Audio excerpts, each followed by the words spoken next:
అందరికీ నమస్కారం. ఇవాళ మనం పుస్తక పండుగలో ఉన్నాం. 38వ హైదరాబాద్ బుక్ ఫేర్ 2025 సంవత్సరానిది ఇవాళ ప్రారంభించుకున్నాం. గౌరవ ముఖ్యమంత్రి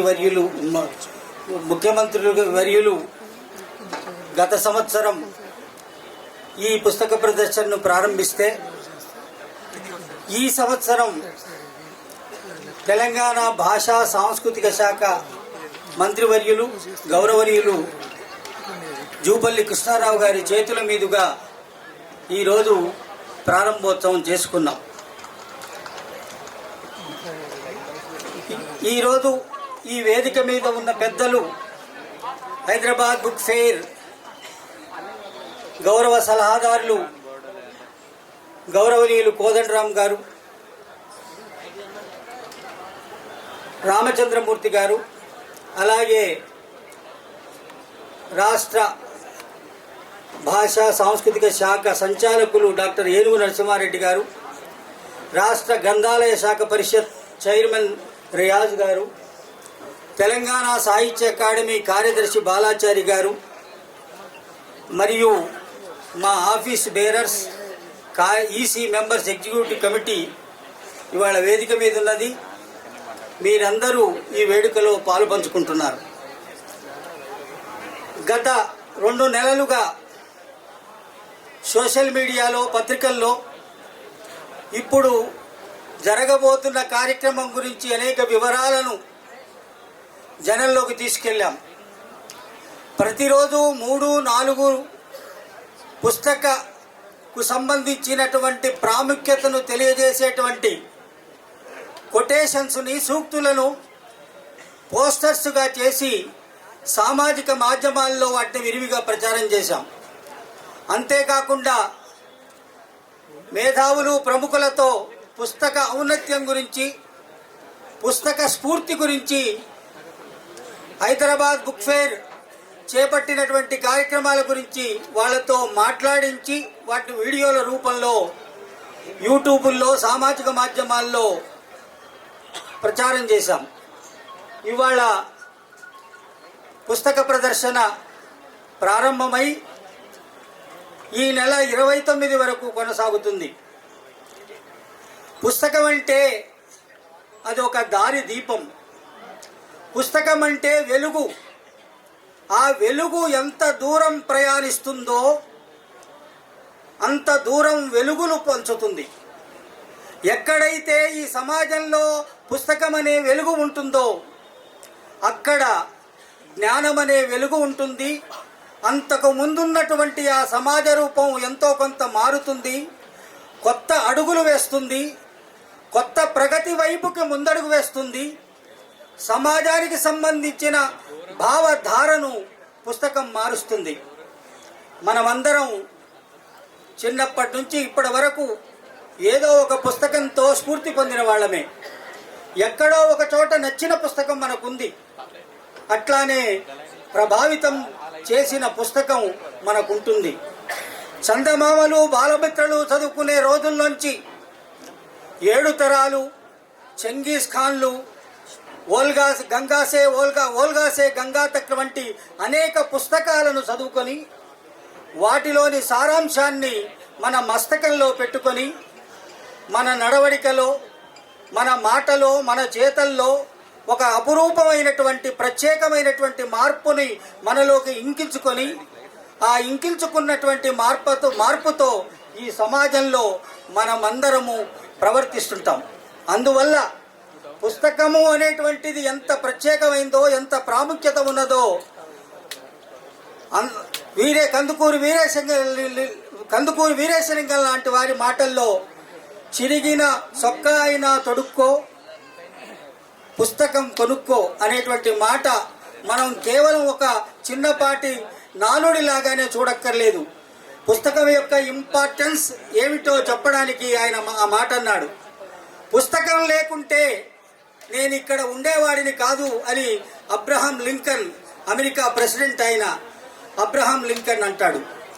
గాంధీజీ నువ్వు పుస్తకాలకు ఎంత ప్రాధాన్యత ఇవ్వాలో అంత ప్రాధాన్యత ఇవ్వమని అంటాడు. నువ్వు నన్ను ఒక దగ్గర వదిలిపెడితే నాకు ఒక పుస్తకం చేతికి ఇవ్వు, నేను హాయిగా బతకగలను అంటారు ఒకరు. ఇలా పుస్తక ఔన్నత్యం గురించి, పుస్తక స్ఫూర్తి గురించి అనేక మంది అనేక రకాలుగా చెప్పారు. ఈ 10 రోజుల కార్యక్రమాల్లో మనం ఈ ప్రాంగణాన్ని జయ జయ హే తెలంగాణ అని తెలంగాణ రాష్ట్రగీతం రాసిన అందశ్రీ, ప్రజాకవి అందశ్రీ పేరు పెట్టుకున్నాం.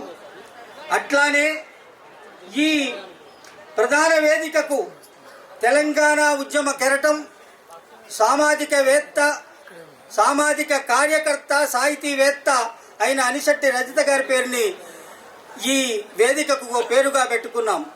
అట్లానే తెలంగాణ సామాజిక జీవితంలో అపురూపంగా వెలిగినటువంటి జయశంకర్ గారి పుస్తకాన్ని, ధర్మభిక్షం గారి లాంటి వాళ్ళ పుస్తకాల్ని రాసినటువంటి కొంపెల్లి వెంకటగౌడ్ పేరుని పుస్తకావిష్కరణ వేదికకు పేరుగా పెట్టుకున్నాం. అట్లానే రైటర్స్ స్టాల్స్కి ఉస్మానియా విశ్వవిద్యాలయంలో ఆచార్యులుగా పనిచేసిన పాలమూరు బిడ్డ ఆచార్య ఎస్వి రామారావు గారి పేరు పెట్టుకున్నాం. అట్లానే మీడియా స్టాల్స్కి కవయిత్రి, పాత్రికేయురాలు స్వేచ్ఛ వటార్కర్ గారి పేరు పెట్టుకున్నాం. ఇదంతా కాకుండా ప్రతిరోజు ఈ వేదిక మీద 2 గంటల నుంచి 5 వరకు పిల్లలని ఇక్కడ ఆకర్షించి వేదిక మీద వాళ్ళు చేసేటువంటి సాంస్కృతిక కార్యక్రమాల్ని ప్రదర్శించడానికి ఒక వీలు కల్పించి బాలోత్సవాన్ని నిర్వహిస్తున్నాం. 2 గంటల నుంచి 5 గంటల వరకు, 5 గంటల నుంచి 6 గంటల వరకు భాషా సాంస్కృతిక శాఖ నుంచి వచ్చేటువంటి సాంస్కృతిక కార్యక్రమాల్ని తెలంగాణ సారథి కళాకారులు ప్రదర్శించే సాంస్కృతిక కార్యక్రమాలను ఇక్కడ నిర్వహించుకోబోతున్నాం. 6 నుంచి 7 వరకు ప్రముఖుల సందేశాలు పుస్తక స్ఫూర్తి మీద ఇక్కడ మనం చూడబోతున్నాం, వినబోతున్నాం. అలాగే ఆ తర్వాత 7 నుంచి 8, 8 నుంచి 9 పుస్తక స్ఫూర్తి కార్యక్రమాల్లో ఈ 10 రోజుల్లో సుమారు 300 మంది సాహిత్యకారుల్ని ఈ వేదిక మించి మాట్లాడించబోతున్నాం.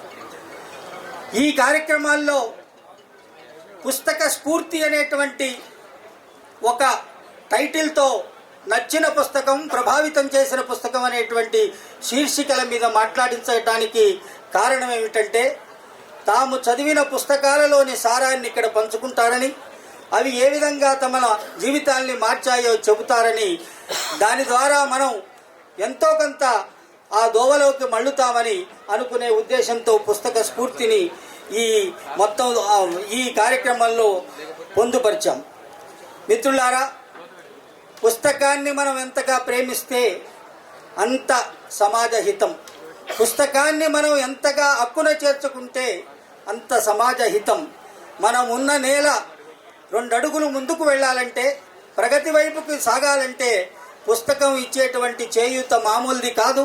అటువంటి మామూలు కాని ఒక చేయూతని పుస్తక ప్రదర్శన ఈ 10 రోజుల్లో ఒక పండుగగా జరపాలని, దానికి పిల్లలు, పెద్దలు, అన్ని వయసుల వారు, అన్ని రంగాల వారు వచ్చి ఈ పుస్తకాల మధ్యన నడయాడి ఒక కొత్త సమాజానికి వాగ్దానం చేయాలని, ఒక కొత్త సమాజం వైపుకు మళ్ళాలనేటువంటి కోరికతో ఆ యొక్క కార్యక్రమాన్ని చేపట్టాం.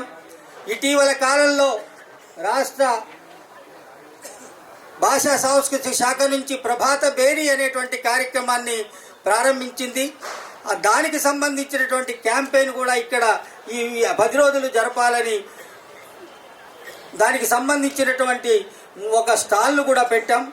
ఇవన్నీ ఉండగా ప్రతిరోజు ఇక్కడికి వచ్చేటువంటి వారితో కలుసుకొని, కలబోసుకొని, పుస్తకాల గురించి మాట్లాడుకొని ప్రతి ఒక్కరు కూడా ప్రత్యేకమైన పుస్తక పండుగలో మీరందరూ గడుపుతారని, అటువంటి కార్యక్రమంలో మీరు భాగం పంచుకోవడం అనేటువంటిది మా అందరికీ సంతోషమని తెలియజేస్తూ జయ హో పుస్తకం.